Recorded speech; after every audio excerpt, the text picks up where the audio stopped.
Hey guys, this is Comic Uno, and today I'm doing a review for Miss Marvel issue 1, and this is actually my most anticipated issue for the week. But before I start talking about Miss Marvel, I just want to give you guys a little update. Of course, I have Comic Uno episode 34, and that is the show where I review all the comics I read this week in one show, and that will be on Comic Frontline, and Comic Frontline is finally launching this week, this Tuesday, with a big live show, a big launch week, so be sure to subscribe to Comic Frontline, and here are those exclusive comics for Comic Uno episode 34, again, which is also on Comic Frontline. We got Sidekick, issue 5.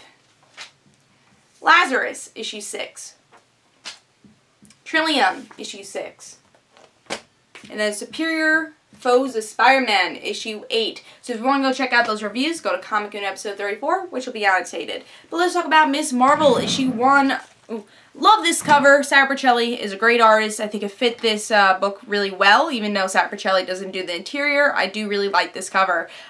So yeah, let's see who this new character is. Who is the new Miss Marvel? You know, a lot of people were scared that this new Miss Marvel was either going to be very promotional. It was because it is a diverse character. It's a female. Who's Pakistani, so I was like, oh, is this just going to be for the press, or is this actually going to be a really good story? So let's find out if it was just press and for publicity, or was it an actual good issue? So in this issue, we get to see and learn who our main character is, and who Miss Marvel really is.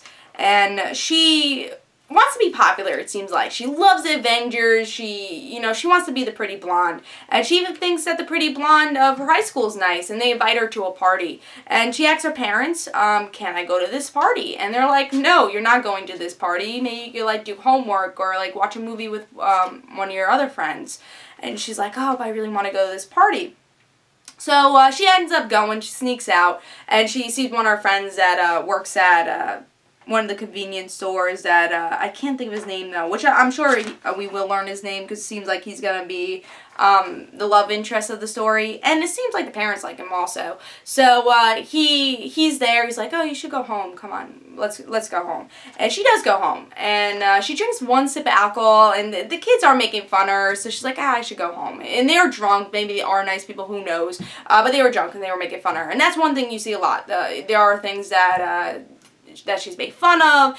They think she's so secluded with her culture. It's like, oh, do people make you wear those garments? So yeah, they do make fun of her, and you get to see the reality of that. So now she's walking home, and there's this steam of mist. So inhumanity is happening, but in a really creative way. And she's daydreaming. She thinks that the Avengers come down and give her powers. And yeah, she actually does get powers. And again, she does want to be this popular blonde girl and be like Miss Marvel. So when she does get out of her cocoon, she's Miss Marvel. And again, she is a shapeshifter. That's something we're going to see. And that's it. I honestly really enjoyed this issue. I thought it was very creative and well structured in a way, because we've seen this Inhumanity story a lot of tie-ins with Inhumanity. It is all, oh, we're in a cocoon, oh no, I'm a feather person, or oh no, I'm not normal. And in this way, we actually saw what it meant to be in the cocoon, how it felt. And you didn't know it was the cocoon at first. You're like, oh, what is this? And if you know, I mean, maybe it'll be a little confusing for new readers for the series. If you don't know about Inhumanity, you're probably going to be like, what was that? Like, I'm a little confused, but I thought it was actually really creative how they did that.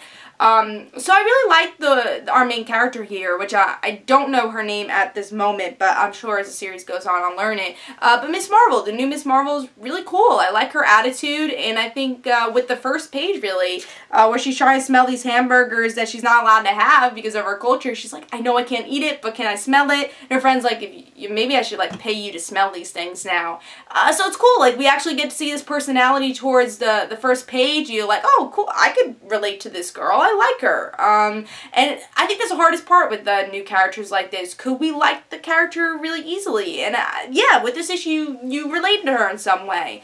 And I love how they really show the culture, and it reminds me more of a, like, Bend It Like Beckham, like showing the modern side of the culture. And yeah, it does remind me a lot of that. And I like that we get to see inside the culture, how other people react to it. I like the supporting characters a lot.